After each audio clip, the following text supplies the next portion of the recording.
Jonathan Newton, JonathanNewton, and it's Esquire.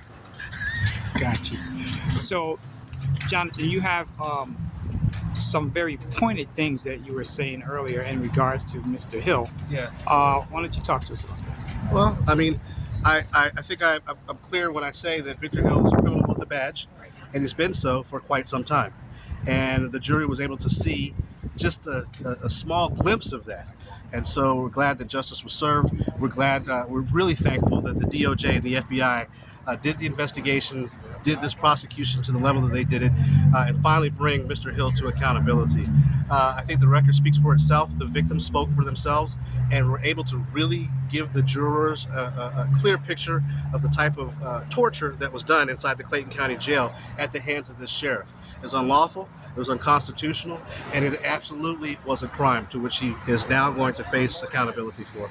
So you had a relationship with Mr. Hill. Can you tell us about that? Certainly. I was his public information officer from 2007 to around November of 2008. I was responsible for doing his press releases and also notifying him of certain areas that were things that were happening within the county, to which he would then show up and claim credit for. Gotcha. So if you want to share with us, there was something that transpired between you and Mr. Hill. What was that? Well, Mr. Hill in 2008 had accused me of stealing from the sheriff's office. And at some point, that was later determined that that was not true. An investigation was done under his administration, and one of the investigators, a good friend of mine, his name is Philip Neely, they had concluded that the allegations weren't true. Mr. Hill sought an arrest warrant in Clayton County. The magistrate denied that arrest warrant. Then he sought an arrest warrant in Cobb County. The magistrate in that county denied it as well. Victor had about 30 deputies in the lobby trying to get ready to serve that warrant on me to get me in his jail. And this was in 2008. And so that was the beginning of this sort of back and forth with Mr. Hill. Then in 2011, those same charges were brought back up under another sheriff, Kim Kimbrough. I was subsequently indicted. The charges were dropped. All of the charges were dropped. I served as the state's witness in the first trial against Mr. Hill. And in 2013, the charges, they ended up being dropped. I went to law school in 2014, earned my Juris Doctorate, and became a practicing lawyer. I practice out of the state of Maryland.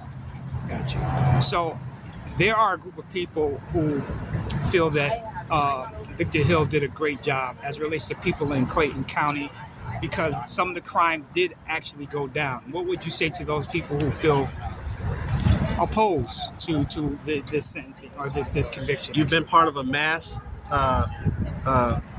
conspiracy to basically be fooled to think that one man is responsible for law enforcement in Clayton County. Again, there are 7 agencies in Clayton County with men and women who wear their uniforms proudly and go out and serve the citizens of Clayton County every single day, running from the calls, the service calls at the houses, to working the traffic accidents and the traffic stops all across that county. And what happens is Mr. Hill had individuals watch and listen on radios so that when they heard when something high profile would happen, he would then show up and essentially take credit for that action, to give the facade or the image that he was responsible for cleaning up Clayton County. The reality is no one individual is responsible for the safety of a community. It is a community effort. It's a community effort not only with the citizens, but with the different various agencies throughout that entire area. And so what has happened is that through some real shrewd politics, going around to funerals, going around to visit people who are in the hospitals, going around to schools, people think, and he was charismatic in doing this, okay? He endeared himself to those folks, and they felt a certain level of responsiveness. He did have a good constituent service, so if you had an issue, you could call the sheriff's office. They would send a car out there, okay? But that's not the meat and potatoes of law enforcement. The meat and potatoes of law enforcement is patrolling your neighborhoods. It is running from service call to service call. It is doing pullovers and traffic stops and actually working accidents and that sort of thing, the day-to-day. The reality is in Clayton County, there is a backlog of arrest warrants that are unserved right now because the function of the sheriff's office has been converted into doing something else. And it's over. There's not enough resources at the sheriff's office to do the various things that he wanted to do.